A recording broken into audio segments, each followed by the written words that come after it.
Hello, and welcome to Monday Coffee Show.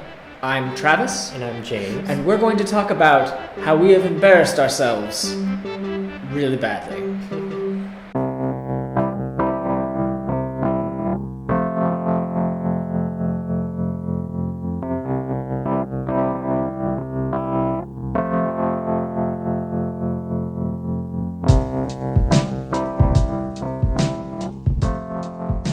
If you're human, you have felt embarrassed at one point in your life. You did a thing, you thought it was a great idea, you thought it was going to be so good, and then you were wrong. You were wrong. And you did this wrong thing in front of a lot of people. Or, worse, just a few people that you really, really care about their opinion. Or even by yourself and you're just looking at yourself like, wow, I did that. Yep. It is incredibly human to feel embarrassed, and we're going to talk about some of our most embarrassing stories. And top of the hour, we're going to go to James. James, tell us. So I guess one of my first of many embarrassing moments, especially while drunk, the night that we all went to the M Room for Rob's show, I was super drunk that night. I remember when you came in and I was just like sitting there and I was completely like still because I was trying not to fall over because they have like these super high stools and I'm short, I'm like 5'4". So I was like, if I move one way or the other, I'm too drunk right now, I'm going to fall over. I was in the double digits for the amount of drinks that I had because I was double fisting all night. That wasn't my fault. I blamed the establishment because they were like, oh, well, since you're paying with a card, we have a minimum. So I was like, oh, I'll just get 2 drinks every time I get a drink. And it didn't work out well. But when I got home, I was fine when I was out. But as soon as I got home, I was like, I don't think I'm going to make it to the bathroom to throw up. So I threw up in my cat's litter box. And I was just... That's not a bad spot. But I mean, I was just thinking, like, I just put my head in my cat's litter box and had to throw up. I was like, I couldn't even make it to the bathroom. I was like, this is what my life has become. I'm just throwing up in a cat's litter box. And when I told the story to a few people, they were like, you couldn't make it to the bathroom. I was like, I literally could not. I mean, if it makes you feel better, you made it to Someone that bathroom. wasn't the floor. A bathroom. Yes. Yeah. I mean, and then the rest of the night, I actually did throw up in other places. And then I thought I cleaned it up, and then I woke up and I was like, oh, I didn't clean it up. I was like, uh-oh, that's not good. So I was like, yeah, I'm going to slow down on drinking, but I didn't. So that was one of many drunk stories. So now it's your turn. I was hanging out with my friend Megan. I was at a drink and draw in West Philly, and Megan passed by and she joined me for like the last little leg, and we finished up the bottle of wine that I was having there, and I kind of just invited myself over to her house to hang out with her because she lived nearby, because I was interested in hanging out with her, but also she lived nearby. And so we were hanging out, we were watching Casablanca and drinking whiskey, which was great. It's one of my favorite movies and one of my favorite drinks. And then her roommate, Milena, who also is a very fun person to hang out with, Milena comes into the room and goes, I've got tequila. I had 1 shot of tequila after having a lot of other drinks, and I'm like having a conversation and with I believe Megan, and I just mid sentence I started to throw up. Realizing that I'm throwing up on the floor, I turn around, go to the bathroom, leaving a trail behind me. Finish, and then clean my way back up to where Megan is still standing. I've cleaned up my entire mess, throw all the stuff away. And then, in a very Travis manner, I just like picked up my head and finished the sentence that my vomiting interrupted because I am that much of a chatty Cathy. Yeah. And that is, God, that's bad. And I think that's one of the worst drinking stories for me, I want to say. Just because that was ridiculous. Like, I felt like a cartoon. I mean, I've had a a lot of nights similar to that. So, which is why I don't drink anymore. But another embarrassing moment for me was a combination of drinking and mixing alcohols that aren't supposed to be mixed that I didn't know. Like in the same cup? Yeah. Well, it was a drink this was when I came to, before we knew that they were like, trash. They had a drink called the Butch. I remember exactly every ingredient. It was Jack Daniel's whiskey, Pucker vodka, Red Bull, and some kind of gin. And I was like, it's $10, I'll try it, like whatever. And I didn't even finish it. I did halfway. I don't know if I ate before that. I don't think I did. But then I ate afterwards, which is I'd never do that because that's horrible. I don't think it matters how much at that point you've had to drink. I think your body from just flavor would be like, nope, I'm done. You need to stop doing that. That is not okay. I mean, yeah. So I went to a bar. I'm not going to say what bar because I haven't gone since this happened. I ended up dancing on top of the bar and I ripped a hole in my jeans because I wear super super skinny jeans. And so, like, right in the crotch area, I went to move, and it went the wrong way, and then it was just a rip. And I was like, uh-oh. So I was like, I'm going to have to go. Because I heard it, and I felt it. I felt like the threads popping, and I was like, oh, shit, uh-oh. It's time. So now it's time. I hopped in, I was like, okay, bye, I got to go.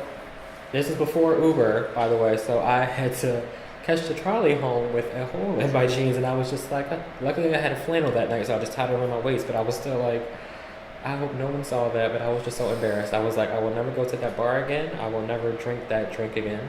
And I will never dance on top of a bar again unless I know that my pants won't rip. Jeggings.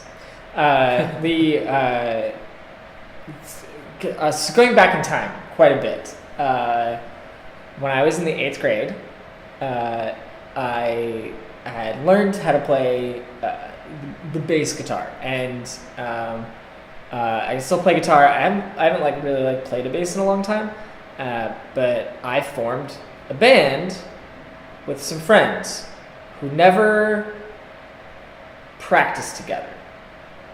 I gave them a song, we all practiced individually, and I thought that was going to be okay, and then I performed in front of the entire 8th grade for, I don't remember if it was a talent show or something in that vein, but I performed in front of everyone. I was playing an electric bass guitar plugged into an amp that wasn't turned on. We had my friend Eddie on the drums and Mike playing one of those backpacking acoustic guitars that's kind of shaped like a triangle.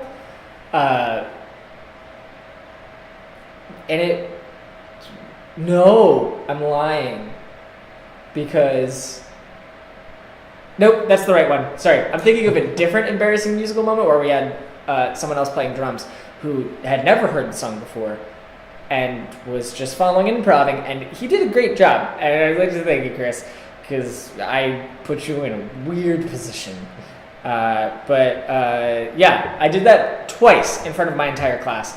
And oh my God, if you're gonna play music with a band, practice together. Practice together. It's very important. You're going to figure out those weird things that you do. Also, an important thing about playing the electric bass in front of people. Turn the amp on.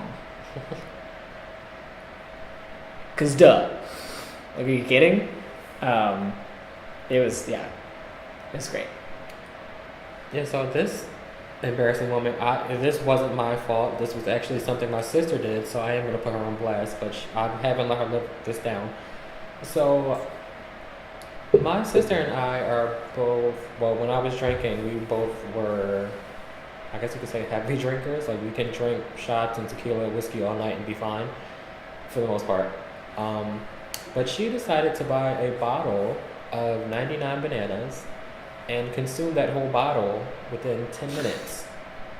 So we had just come from Chipotle. We went to Wine and Spirits. She bought a bottle like that big, I think. And she still had the cup from Chipotle. So I'm thinking, oh, she just poured a little bit in there. But then I was like, wait, where is the bottle of rum if she just poured a little bit in there? And she was like, oh no, I poured it all in here. And I was like, okay. And then she threw the cup away 10 minutes later, and I was like, I know she didn't just drink an entire bottle within 10 minutes. Needless to say, 20 minutes later, mind you, we were supposed to go out that night, we were supposed to be like clubbing and everything. We didn't make it to any clubs. We didn't make it inside of anywhere because 20 minutes later, she started throwing up, and we were in that alleyway, which is, what is that, like South 12th Street, I think, by like Taboo, and it's like a deli slash bar or whatever. And for like an hour and a half, maybe, she's just sitting there throwing up, and I was just like, this is embarrassing for me because you're embarrassing me. Like, everybody's walking by like, oh, is she okay? I was like, I guess so. I mean, she's just throwing up, and she was like, oh no, you can leave. I was like, I'm not just gonna leave you here by yourself when you're like drunk and throwing up. But I was embarrassed, and I'm just like, everybody's looking at me like, oh, and I'm just like, it wasn't my fault.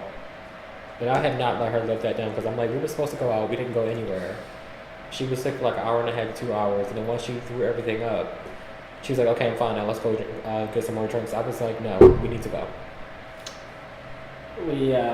So when I was just finishing high school, just starting working at, and right before I went to college, and I did this for a few summers, but I worked as a camp counselor at a really nice camp near where I grew up, up in the Poconos, and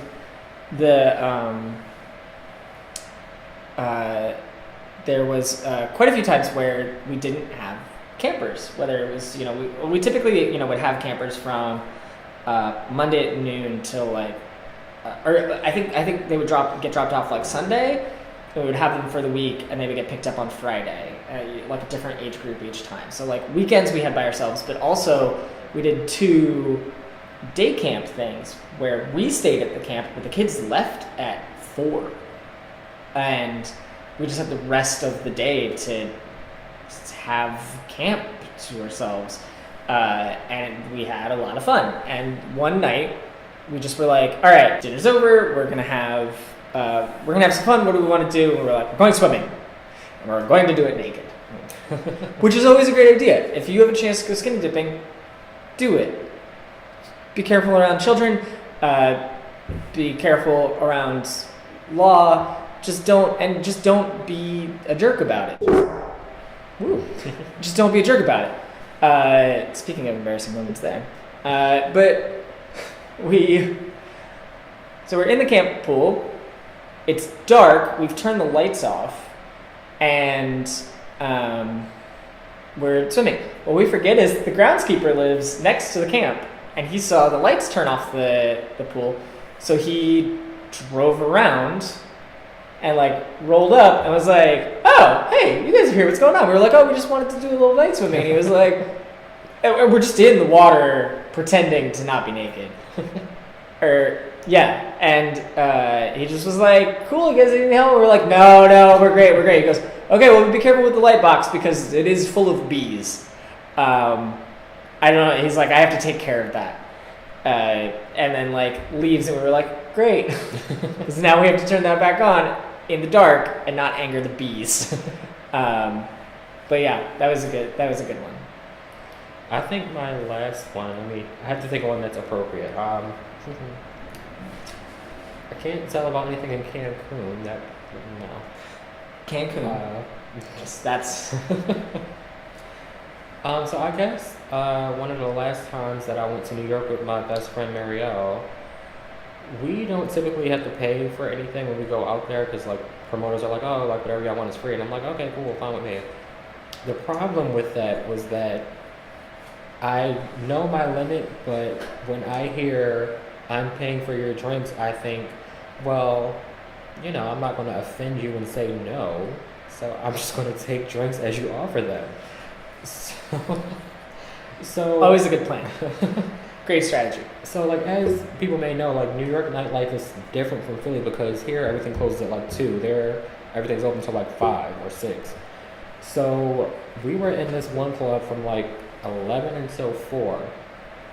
The whole time I'm drinking nonstop because every time I finish a drink, the promoter's like, here's another one.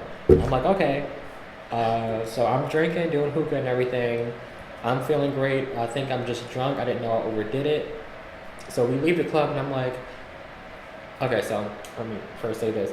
It was January, so it's freezing cold outside, but I was so drunk that I was like still kind of hot, and I was like, I don't need this jacket, and I started, twerking on the roof of her car, just for a little bit, just a couple seconds.